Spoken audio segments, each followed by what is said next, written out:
নমস্কার আমার প্রিয় সকল বন্ধুরা, কেমন আছেন সবাই? আশা করছি যে যেখান থেকে আমার ভিডিওটি দেখছো সবাই ভালো আছো, সুস্থ আছো। সকালবেলা ঘুম থেকে উঠে কোনো আজকে কাজ তোমাদেরকে শেয়ার করিনি, কারণ আজকে সকালবেলা আমি কোনো কাজই করিনি। মা কাজে যাওয়ার আগে সব কাজ করে তারপরে মাঠে গিয়েছে। আর মা চা করে আমার জন্য 1 কাপ চাও ধুয়ে দিয়েছিল, তো আমি সেটাই এখন বসে বসে বিস্কুট দিয়ে খাচ্ছি। সুপ্রভাত বন্ধুরা, আজকে সকাল থেকে তোমাদেরকে কোনো ভিডিও ক্লিপ দিতে পারিনি, কারণ আজকে সকালবেলা মা যেহেতু কাজে যায়নি তার জন্য সব কাজ মা করে নিয়েছে। আমার ওঠার আগেই মা সব, আমি 5:30টার সময় উঠেছি, তার আগেই মা সব কাজ করে নিয়েছে। তো আজকে তোমাদেরকে কোনো আমি সকালে যেসব কাজ বাজ করি সেসবগুলো তোমাদেরকে আজকে শেয়ার করতে পারিনি। তো এখন থেকে যে যে কাজ বাজগুলো করি সেগুলো তোমরা দেখতে থাকো। দেখো, এখানে আলনাটা সুন্দর করে গুছিয়ে নিয়েছি। তো আমার আলনা গোছানোটা কেমন হয়েছে আমাকে কমেন্ট করে জানিও। এই দেখো, এই উপরে এখানটায় সব হচ্ছে হাজবেন্ডের প্যান্ট, আর এখানটায় সব হাজবেন্ডের জামা, আর আমার শুধু এই নিচে এখানটায় একটা শাড়ি আর এই 3টে নাইটি। তাছাড়া আমার এখানে কিচ্ছু নেই, পুরো আলনাটাই সবই আমার হাজবেন্ডের জামা। তো আলনা গোছানো তো আমার কেমন হয়েছে কমেন্টে জানিও।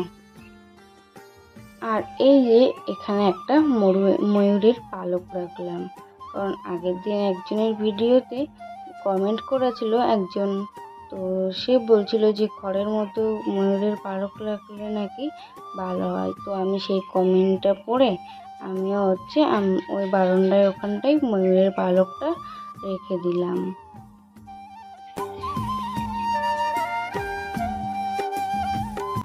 আর আজকে যেহেতু সকালে কোনো কাজ নেই, সব কাজ মা করে থয়ে গিয়েছে, তো সকালটাই ফাঁকা ছিলাম।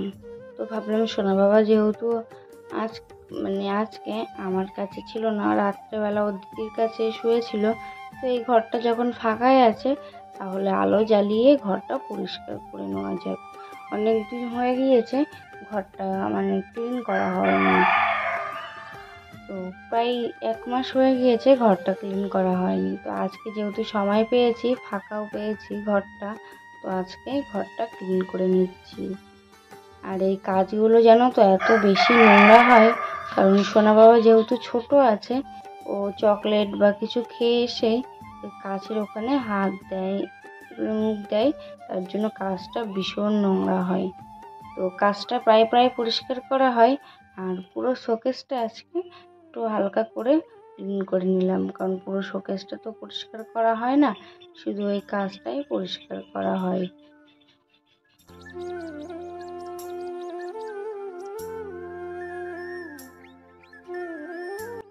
বাচ্চাকে সামলিয়ে সবসময় হয়ে ওঠে না যে সংসারটা ভালো করে গুছিয়ে পরিষ্কার করে রাখবো।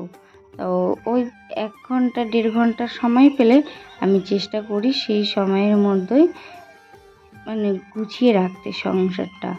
আর এই যে গণেশটা দেখছি দুটো, এই গণেশ দুটো আমি নিজে কালার করেছি, ওই লাল রঙগুলো আমি করেছি। তো কেমন লাগছে আমাকে কমেন্ট করে জানিও। আর টুকটাক আমি অনেক কাজই করে থাকি, কিছু ফুলদানিও করেছি, তো সেগুলো তোমাদেরকে কোনো একটা ভিডিওতে দেখাবো। আর এই যে দেখেছো, এখন সকালবেলা যেহেতু আমি রোজই ভয়েস দিই, আর এই মোরগটা রোজ সকালবেলা ডাকে, আর আমার ভয়েস দিতেও একটু সমস্যা হয়, তোমরা শুনতে পারো না। তো যাই হোক, শোকেস থেকে সব কিছুই বার করলাম, অনেক শীতের জামা কাপড়ও ছিল ওর ভিতরে ঢোকানো, আর ছোট ছোট সোনা বাবার জামা প্যান্ট সেগুলোও ছিল, তো সেগুলো সব বের করে নিচ্ছি। আর সোয়েটারগুলো সব বড় বাক্সে রেখে দেবো। আর এই যে ছোট ছোট যেসব শাড়ি নাইটি এসবগুলো এর ভিতরে রেখে দেবো সুন্দর করে গুছিয়ে। আর এর ভিতরটা গোছালেও কি হয় জানো তো, সোনা বাবা যেহেতু ছোট, আমি যখনই গোছাই ও কাজটা খুলতে পারে, কাজটা খুলে ও ওর মতন ছড়িয়ে ছিটিয়ে অগোছালো করে রেখে দেয়। তো রোজই তো সম্ভব নয় যে আমি যতবারই গোছাবো ততবারই অগোছালো করবে, তো ওইভাবেই থাকে। আর আজকে যেহেতু সকাল থেকে ফাঁকা ছিলাম কাজ বাজ করে, তো তার জন্য এই গুলো সব একটু করে নিচ্ছি।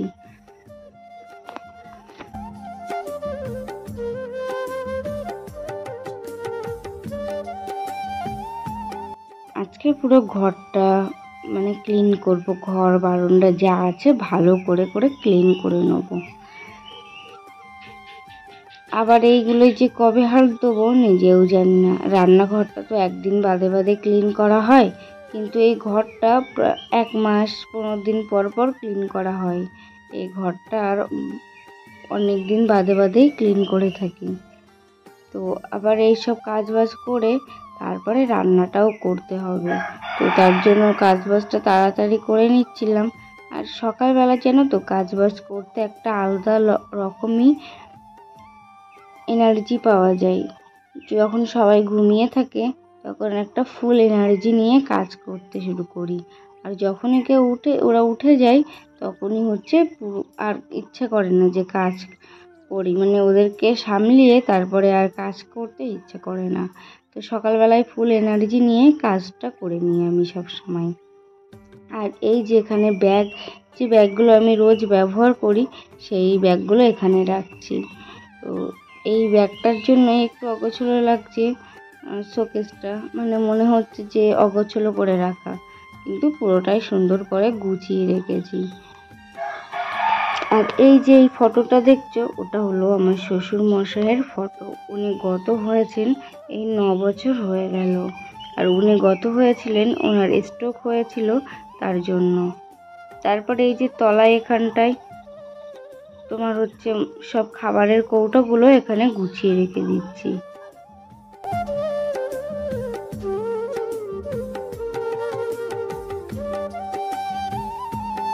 আর এখানে হচ্ছে চেয়ারগুলো বার করে ওখানটায় রেখে চেয়ারগুলো মুছে নিচ্ছি। এই যে এই জায়গাটায় যেখানে চেয়ার রেখেছি এখানে যদি একটা সোফা রাখা যেত তাহলে ভীষণই ভালো লাগতো। আর আমার যেন তো একটা সোফার ভীষণই শখ আছে, যদি কখনো কিনতে পারি তাহলে ওই জায়গাটায় সোফা রাখবো। আর এই চেয়ারটা হলো, ওই ছোট্ট চেয়ারটা হলো আমার সোনা বাবাকে ওর মামা যখন মামার বাড়িতে ভাত খেতে গিয়েছিল তখন ওর বড় মামা ওকে ওই চেয়ারটা দিয়েছিল। তো ওই চেয়ারটাও অনেক দিন পরে বের করে দিয়েছি। ও ঘুম থেকে উঠে যখন দেখেছিল যে ওই চেয়ারটা ওখানে বার করা, তখন ও অনেক বেশি আনন্দ করেছিল। আর ওখানে ও বসেও ছিল সুন্দরভাবে। আর তারপর চেয়ারগুলো সব মুছে নিয়ে তারপরে দেখলাম এই জানালার এই কর্নারগুলো কাচের ওপরেগুলো নোংরা ধুলো পড়ে গিয়েছে। এই কাচগুলো মোছা হয় না, প্রায় 15 থেকে 16 দিন হয়ে গিয়েছে, মোছা হয়ে ওঠে না। কী বলতো, সব দিক দেখতে গেলে না অনেকটাই সময় লাগে, সব দিকটা করে উঠতে পারি না। যখন যেটা চোখে পড়ে তখন সেটা করে নিই। তো আর সবটা তো তোমাদেরকে দেখাতেও পারি না। যখন যেটা চোখে পড়ে যে এখানটায় নোংরা আছে, এখানটায় একটু পরিষ্কার করে নিলে ভালো হতো, তো তখন সেখানে পরিষ্কার করে নিই। আর এইদিকে দেখো এই যে গ্রিলগুলোই এই কর্নারে তারপরে এই গ্রিলগুলোয় কত নোংরা পড়ে গিয়েছে, কালো একটা নোংরার দাগ পড়ে গিয়েছে। তো আজকে ভাবছি যে গ্রিলগুলো সব পরিষ্কার করব। তো এখানে ব্রাশ দিয়ে কর্নারগুলো পরিষ্কার করে নিচ্ছি। তারপরে পুরো গ্রিলটা মুছে নিয়েছিলাম।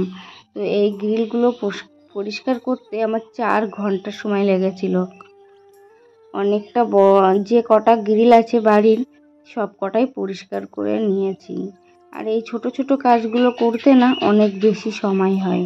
আর এই জিনিসগুলো ভীষণ একটা নোংরা হয় যে কর্নারে, কারণ ধুলো পড়ে আর জল হয়, তার জল টল পড়ে, তার জন্য বেশি নোংরা হয়।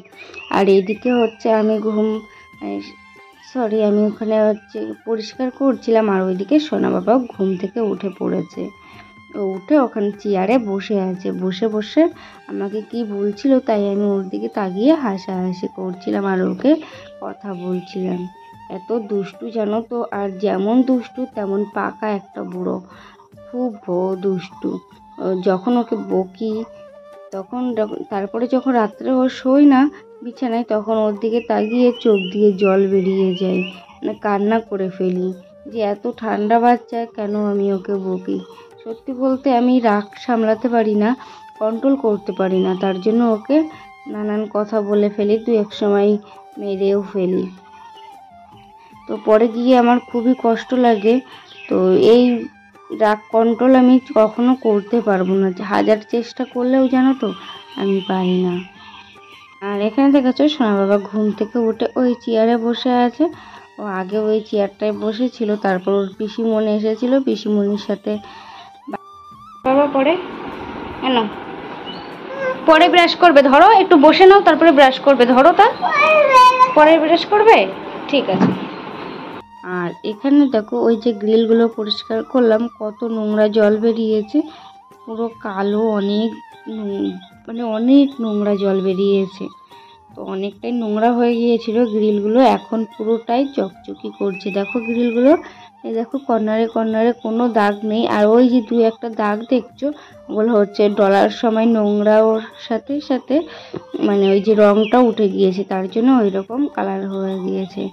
আর এই দেখো পুরো গ্রিলটা পরিষ্কার করে নিয়েছি, পুরো কর্নারে কর্নারে পুরো গ্রিলটা। তো এই গ্রিল 2 বছর পরে, মানে 2 বছর হয়ে গিয়েছে আমাদের গ্রিল লাগানো, 2 বছর পরে আজকে ফার্স্ট মুছলাম। তাহলে বলো তো নোংরা তো বেরোবেই। আর তারপরে এই মানি প্লান্ট গাছটাও একটু ধুয়ে মুছে রাখছি, কারণ এখানে হচ্ছে ধুলো পড়ে, তো গাছটার উপরে পাতাগুলো একটু কালো কালো হয়ে যায়, তার জন্য এর ওপরটা ধুয়ে সুন্দর করে রেখে দিচ্ছি। আর মানি প্লান্ট গাছটা কিভাবে যত্ন করতে হয় আমার সত্যি জানা নেই, তোমরা যদি জেনে থাকো আমাকে কমেন্ট করে জানিও। আমি বুঝতেই পারছি না যে গাছটা কিভাবে যত্ন করতে হবে। আর এই গাছটা কি মাটিতে বেশি ভালো হয় না জলে বেশি ভালো হয়, তো সেটা আমাকে বলো। চেষ্টা করি এই গাছটা খুব যত্নে বড় করার, কারণ আমার খুব পছন্দের একটা গাছ। আমার অনেক স্বপ্ন ছিল এই গাছটা নিয়ে, যে আমার বাড়ির ভিতরে এইরকম একটা গাছ থাকবে, আরও অনেক সুন্দর সুন্দর মানি প্লান্ট বা অনেক ধরনের গাছ আমি আমার এই সামনের এখানটায় সুন্দর করে রেখে দেবো। আর তারপর দুপুরবেলা রান্না বান্না করে খাওয়া দাওয়া করে ঠাকুরকে ভোগ দিয়ে এখানে বসেছিলাম। তারপর দেখলাম কাকা লস্যি এনেছে, তো আমাদেরকে দিয়ে গেল লস্যিটা। আর ওই লস্যির ওপরে মশলা ছড়ানো ছিল, তার জন্য এরকম কালো লাগছে। আর এখানে আমি খাচ্ছি আর সোনা বাবাকে বলছি, বাবা তুই খাবি, খেলে আয়।